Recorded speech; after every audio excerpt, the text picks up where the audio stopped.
오로봉 중에 금강산. 자, 이제 오로봉 중에 한 봉우리로 형태가 파괴되어 숨겨졌었던 중악인 화산 삼각산을 찾아 역사의 베일에 가려진 황량한 벌판에 등대의 좌표를 세워놓았습니다. 전회에서 화산인 삼각산이 있었던 곳이 성이 한양 장안의 성인 한성 국내성으로 이를 또한 금성이라고 했습니다. 금 땅에 있었던 성이 금성이고 산이 또한 금산, 금강산입니다. 그러면 한양 장안 자리가 금 땅에 금강산과 겹친다는 얘기입니다. 자, 그러면 한양 장안과 겹치는 산을 살펴봅시다. 한성인 국내성의 구중궁궐토가 화산의 좌측산에 포함되어 있습니다. 이곳 화산인 삼각산의 좌측이 바로 천하제일산 금강산이었습니다. 화산 좌측에 구중궁궐토가 포함된 오로봉 중에 한 봉우리가 바로 오늘의 주인공 금강산입니다. 신시 개천. 역사 속 금강산은 가장 중요한 장소입니다. 이곳에 천하의 중심 천조인 천축 비단금자의 금성이 있었습니다. 비단금자의 금성은 천조 연해도의 무대, 전 세계의 법왕청입니다. 이곳에서 천하사회의 모든 교황들을 임명했습니다. 동반 견문록의 주인공 마르코폴로가 소회 가톨릭 교황의 신임 임명장을 보고한 곳이 바로 이곳 북경의 금성이었습니다. 기원전 3897년경 카자흐스탄의 우랄 산맥의 하단 우파에서 환희님으로부터 천부사면을 이어받은 환웅천왕께서 다시 인류의 시원지인 역사 속 경도인 서울로 돌아와서 신시에서 개천하시니 이분이 바로 개천조율의 원주인공이신 비로자나 부처님인 석가모니라고 했습니다. 오로봉 중에 한 봉우리인 오늘의 주인공 금강산이 바로 환웅천왕께서 신시 개천하신 곳이었습니다. 개천의 장소가 바로 우리의 지명 개주, 개성, 개경으로 이곳이 왜 10개의 땅인고 하니 천하 하늘을 연 열은 곳이라는 의미입니다. 참으로 무심하게도 우리들은 이 10개의 의미를 모르고 살았습니다. 아니 아예 강단사학과 동북공룡에서는 차마 얘기조차 꺼낼 수 없었을 것입니다. 우리는 벽을 여는 개벽민족이 아닙니다. 하늘을 연 개천의 민족으로, 그래서 우리를 천선족이라고 하는 것입니다. 벽을 열었으면 벽선족이 됩니다. 아리아넥스는 벽선족하기 싫습니다. 경도인 서울의 의미. 우리 선조들과 우리들의 삶의 터를 잡는 방식은 동일합니다. 바로 배산임수입니다. 산을 등지고 물이 앞으로 흘러가는 곳을 밝은 땅인 명당이라고 합니다. 전회의 한양 장안의 구중궁궐의 자리도 역시 화산인 삼각산을 등지고 앞에 한강이 흘러가는 배산임수의 자리였습니다. 이곳이 개성 비단금자 금성의 자리로 금강산을 등지고 그 주변으로 수많은 하천의 흔적이 있으며 저 멀리 고죽국인 풍패 배수가 흘러가고 있었습니다. 우선 경도인 서울의 정확한 의미부터 살펴보고 넘어갑시다. 신시 개천의 부도는 불도, 박달, 불토, 쇠토, 세토, 서울, 수메르, 수도로도 불렀습니다. 한자로 표기하면 귀신 신자의 신시, 신도가 됩니다. 신시의 박달이 스키타이 소구두 거란 구례, 구려, 여진, 요인, 당이 되어서 그 뜻이 하나님이 되는 것입니다. 이 하나님의 가르침과 이치가 바로 박도, 불도가 되고 사인의 도, 즉 유도가 되는 것입니다. 우리의 역사가 시작된 곳이 바로 오로봉 중의 하나인 금강산 아래의 신시이며 이곳이 개천의 장소인 개경이기도 합니다. 이곳이 바로 경도인 서울이었습니다. 수도 수양이란 천하의 맛, 종가라는 얘기로 이곳의 가르침이 바로 종교입니다. 종교는 오직 하나이지 둘 이상이 될 수 없습니다. 이 아리아넥스의 말이 무엇을 의미하는지 여러분들은 알고 있을 것입니다. 환웅천왕. 자, 이제 불교의 대웅전에 모셔진 본전불 비로자나 부처님이 우리 역사 속에 나오는 누구였는지 밝혀봅시다. 대웅이란 크게 밝다라는 의미이며 환웅이란 밝고 밝은이라는 동일한 의미입니다. 삼국유사의 일부를 인용해 보겠습니다. 옛날 환인의 서자 환웅이 자주 천하의 뜻을 두고 인간 세상을 탐내어 구하였다. 아버지가 아들의 뜻을 알고는 삼위태백을 내려다보니 인간을 널리 이롭게 할 만하여 즉시 천부인 세계를 주어 내려보내 인간 세상을 다스리게 하였다. 환웅이 무리 3,000명을 건드리고 태백사 역사 속 묘향산 꼭대기 신단수 아래로 내려왔다. 이곳을 신시라 하고 이 분을 환웅천왕이라 한다. 풍백우사 운사를 거느리고 곡식 생명 질병 형별 선악 등 인간 세상에 360여 가지 일을 주관하여 세상을 다스려 교화하였다. 환웅인 발근이 또는 부처님이 카자흐스탄의 천산주에서 황국을 이끈 환희님의 뜻을 이어받아 역사 속 경도인 서울의 태백산 또는 묘향산 금강산에서 인간 세상을 널리 이롭게 하기 위해 개천하신 것을 기리는 날이 바로 개천절입니다. 태백 일사 신시본규 중에서 대저 신시 개천에서부터 18세를 전하여 1565년이 흘러서 비로소 단군 왕검이 나셨다. 웅씨의 비양으로서 마침내 신시에 대신하여 구역을 통일하고 관경으로 사만을 나누었으니 이를 단군조선이라고 한다. 환웅천왕의 역사 속에 등장하는 시기가 단군 왕검의 즉위인 기원전 2333년으로부터 1565년 이전에 환웅천왕의 신시개천이 있었다고 합니다. 기원전 3897년 즉 약 5920년 전에 신시개천이 있었다는 것입니다. 이 신시개천의 무대가 바로 부도지 태백산 혹은 묘향산 금강산이 되고 그 시기가 기원전 3897년이 되는 것을 일제강점기 역사를 조작해서 요 단군 임금의 동시기로 당겨내려서 기원전 3897년에 신시개천은 역사 속에서 지워버리고 환웅천왕을 단군 왕검으로 만들어 그것을 반도의 묘향산 혹은 해주의 구월산으로 옮겨놓았던 것입니다. 역사적 실산 중에 하나는 속가 부처가 바로 환웅천왕이라는 사실입니다. 환웅천왕부터 단군 왕검의 시기까지는 신정시대로서 역대 천왕님들이 통치하는 시대였습니다. 역사 속의 삼황, 삼재가 모두 천왕님들이 인가한 비왕들이셨습니다.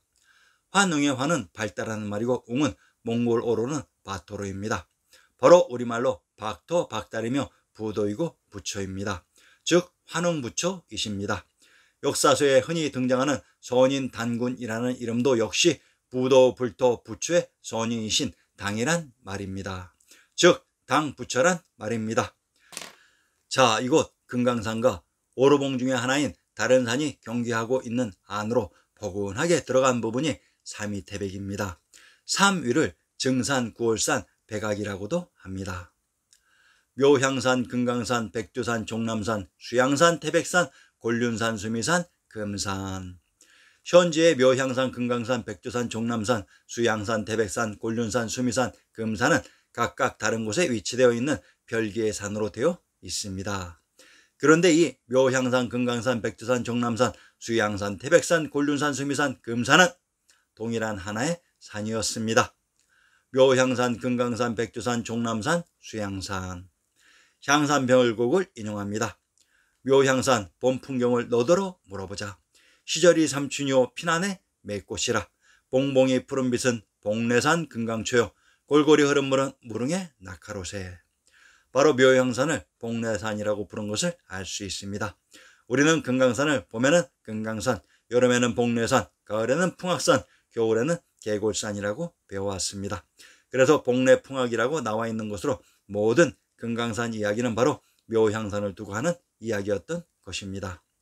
향산 유랑가를 인용합니다. 백두산 일지맥이 동으로 흘러내려 묘향산이 되었으니 북방에 제일이라.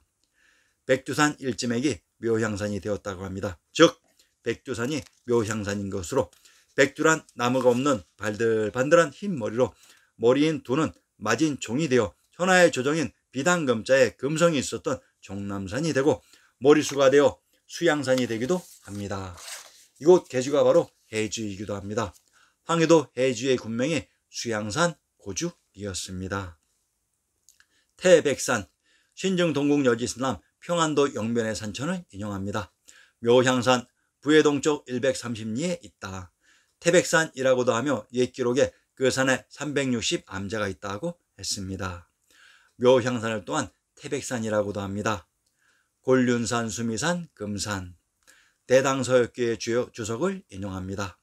보모 수메르 파르바타의 음역으로 원문에는 소미노라고 되어 있으니 수미산, 수미루라고 사용하는 것이 빈도가 많다. 의역하여 묘고산이라 번역한다.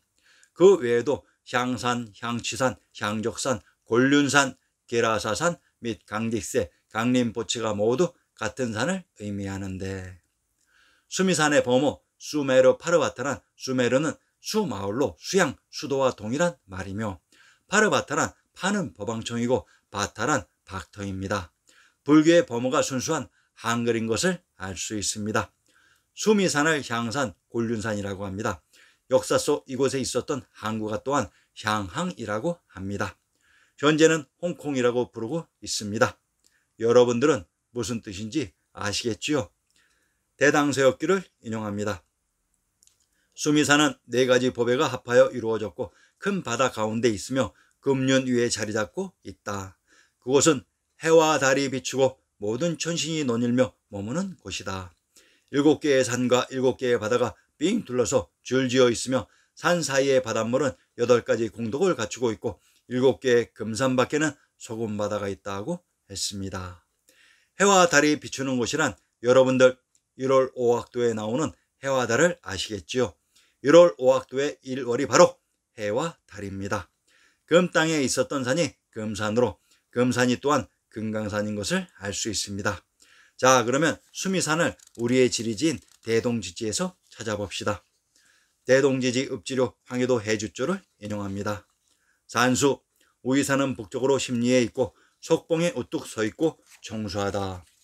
불적산은 북쪽으로 35리에 있고 수미산은 북쪽으로 20리에 있고 가운데에 광조사 고지가 있으며 북숭산은 서북으로 30리에 있다. 태양주 박쥐인 황해도 해주의 북쪽 20리에 수미산이 있었다고 합니다. 불교의 모든 역사와 지명이 바로 우리의 역사무대였습니다. 향산유랑가와 향산별고, 향산유랑가의 일부를 인용합니다. 천지개벽구의 산천이 삼교시니 오학은 조정요 사해는 근원이라. 백두산 일지백이 동으로 흘러내려 묘향산이 되었으니 북방의 제일이라. 일국지 명산이며 제불지 대찰이라. 오악이 바로 오로봉으로 이것이 천하의 조정이며 향산유랑가에 나오는 신시계천의 무대 묘향산이 일국지 명산이고 제불지 대찰인 것입니다. 제불지 대찰은 여러 부처님들의 주석처라는 것이며 여기가 바로 원불교의 발상지이며 그 원류가 된다는 말입니다. 향산유랑가, 행장을 급히 차려 낙양성 뻗은 길로 청려장 둘러짓고 북향산 찾아가니 백두산 내맥이요 청천강 근원이라.